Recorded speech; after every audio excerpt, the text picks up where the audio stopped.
দ্বীপ জেলা ভোলা বোরহানউদ্দিন উপজেলার ভিতরে নতুন করে একটা পার্ক করা হয়েছে। অনেকেই এই বিষয়টা জানেন না, তাই আজকে ছোট একটা ভিডিওর মাধ্যমে আপনাদেরকে সবাইকে দেখানোর চেষ্টা করব। এটা হইলো বোরহানউদ্দিন উপজেলার ভিতরে হাকিমউদ্দিন লজঘাটের ভিতরে এই পার্ক, ইকো পার্কটা উদ্বোধন করা হয়েছে। তাই আপনাদের মাঝে একটা ভিডিও শেয়ার করলাম, আশা করি সবাই সাথে থাকবেন। এই পার্কে আসতে হইলে আপনারা ভোলা অথবা সরপোষণ থেকে যারাই আসেন অবশ্যই রাস্তামাথা এসে নামতে হবে। রাস্তামাথা নামার পরে আপনারা দেখবেন অটো দাঁড়িয়ে আছে, একটা অটোতে করে হাকিমউদ্দিন লজঘাটের কথা বলে আপনাদেরকে সিধা নিয়ে আসবে এই ইকো পার্কে। এখানে এই জায়গায় আসতে হলে মূলত কোনো টিকিটের প্রয়োজন হয় না। যারা আসবেন অবশ্যই নিশ্চিন্তভাবে আসতে পারেন। আর এখানে বহু পদের সৌন্দর্য আছে, সেটা আপনাদেরকে বলে বোঝানো যাবে না। একবার না আসলে বুঝতে পারবেন না এখানের যে একটা সৌন্দর্য। দেখেন এখানে লঞ্চঘাট আছে, পাশাপাশি এই যে বলকগুলা নদীর একটা ভিউ দেখতে এক কথায় বলতে গেলে অসাধারণ। এখানে বর্তমানে সব কিছু পাওয়া যায় এই হাকিমউদ্দিন লঞ্চঘাটে। নতুন করে যে ইকো পার্ক রয়েছে, এই ইকো পার্কে বর্তমানে খাওয়ার সব কিছুই পাওয়া যায়, যেরকমটা আগে আমরা আসলে দেখতে পারতাম না। এটা যেহেতু নতুন করে উদ্বোধন করা হয়েছে, যে দেখেন এখানে খেলনার মাল আছে। আর আরেকটা বিষয় আমার কাছে খুব ভালো লাগে, অটোগুলা একদম ডাইরেক্ট একদম ভিতরে চলে আসে, এরকম একটা রাস্তা করা হয়েছে যাতে মানুষ হাঁটা না লাগে। যে দেখেন খেলনার মাল বিক্রি করতে আছে এই জায়গায়। আরও সামনের দিকে আপনাদেরকে কি কি আছে সবগুলো দেখানোর চেষ্টা করব। আশা করি সবাই সাথে থাকবেন।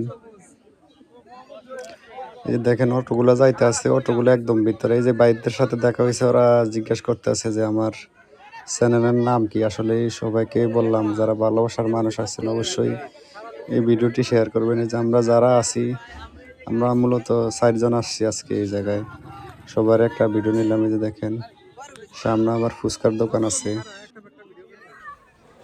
সামনেই দেখেন একটা বসার সিট দেখা যাইতে আছে, খুব সুন্দর একটা সিট। আসলেই এটা মূলত এগুলা আমরা কক্সবাজার গেলে এই যে সাইডের যে সিটগুলো আছে এগুলা দেখতে পাই সরাসরি। এগুলা এই যে যেহেতু নতুন করে করা হয়েছে, এখনো রং করার সুযোগ হয় না। যে দেখেন মানুষ শুয়ে আছে, এমনি খালি কাঠ দিয়ে এখনো করছে, এখনো রং করতে পারে না। যেহেতু ঈদের সামনে রোজার ভিতরে পার্কটা উদ্বোধন করছে, তাড়াহুড়ো করে করছে এই জন্য। ওই যে সামনে দেখতে আছেন মানুষ, প্রচুর লোক দেখা যাইতে আছে। ওই জায়গায় একটা খেলা চলতে আছে, আমরা সামনের দিকে আগে যাইতে আছি, দেখি ওখানে কি চলতেছে। আশা করি সবাই সাথে থাকবেন। এখানে যেহেতু ছেলে মেয়ে সবাই আছে, তাই যে কোনো একটা খেলা হবে অবশ্যই। আমরা আস্তে আস্তে একদম কাছে চলে আসছি, এখন বুঝতে পারবো আসলে এখানে কি চলতে আছে। ওই যে দেখা যায় মূলত মনে হচ্ছে যে বাচ্চাদের যে কোনো একটা খেলা। তাই আমরা একদম সরাসরি ভিতরে ঢুকে পড়লাম, আর দেরি না করে দেখি। এখানে ওই যে আরো অনেক মানুষ আছে, সবাই ভিডিও করে।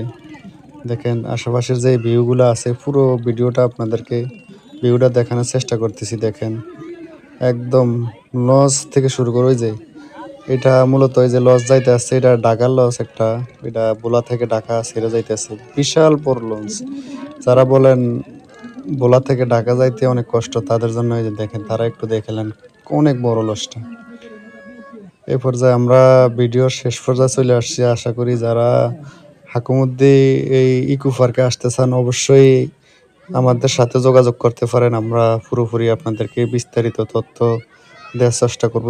আর যারা ভিডিওটি পুরো দেখছেন তাদেরকে অসংখ্য ধন্যবাদ। আশা করি সবাই ভিডিওতে লাইক কমেন্ট করে সাথে থাকবেন। আর নতুন যারা যুক্ত হয়েছেন অবশ্যই চ্যানেলটিতে ফলো দিবেন। অসংখ্য ধন্যবাদ সবাইকে সাথে থাকার জন্য।